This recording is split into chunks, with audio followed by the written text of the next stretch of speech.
Expansion of medical education.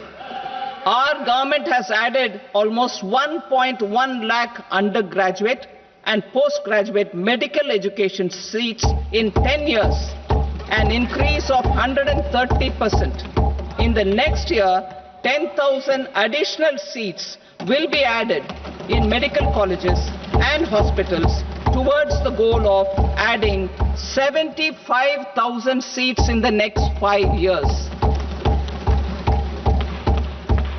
Daycare cancer centers in all district hospitals. Our government will facilitate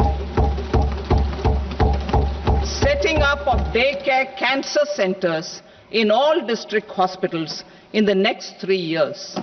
200 centers will be established in 25-26 itself. Strengthening urban livelihoods. Our government has been giving priority to assisting urban poor and vulnerable groups. A scheme for socio-economic upliftment of urban workers will be implemented to help them improve their incomes, have sustainable livelihoods and a better quality of life.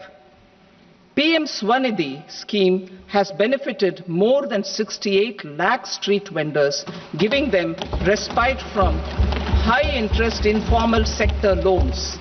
Building on this success, the scheme will be revamped with enhanced loans from banks, UPI-linked credit cards with 30,000 rupees limit, and capacity building support.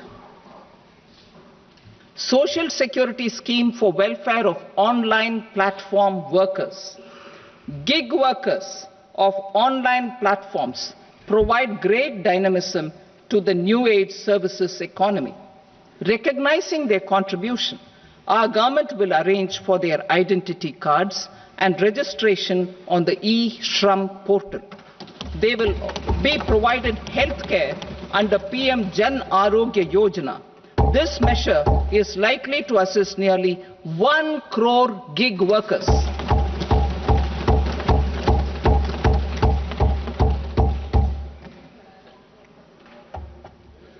Investing in the economy. Public-private partnership in infrastructure.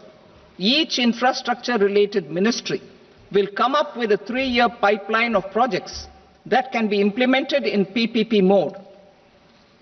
States will also be encouraged to do so and can seek support from the India Infrastructure Project Development Fund, which is a scheme to prepare PPP proposals. Support to states for infrastructure.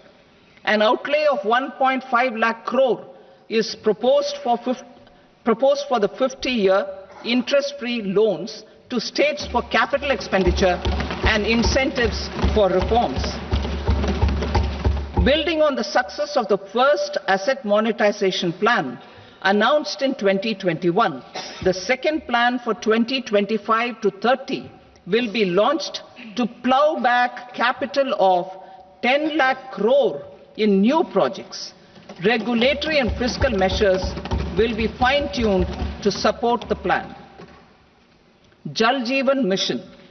Since 2019, 15 crore households representing 80% of India's rural population have been provided access to portable tap water connections. To achieve 100% coverage, I am pleased to announce the extension of this mission until 2028 with an enhanced total outlay. The mission's focus will be on the quality of infrastructure and O&M of rural piped water supply schemes through Jan Bhagidari.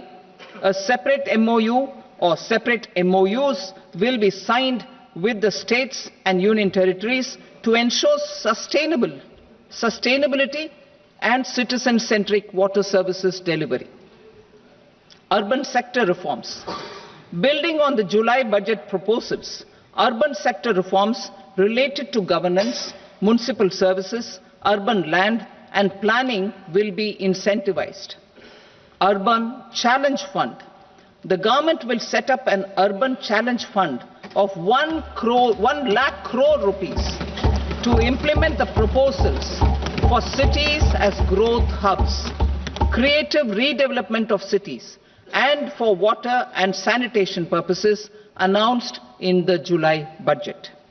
This fund will finance up to 25% of the cost of bankable projects, with a stipulation that at least 50% of the cost is funded from bonds, bank loans, and PPPs. An allocation of 10,000 crore is proposed in 2025-26.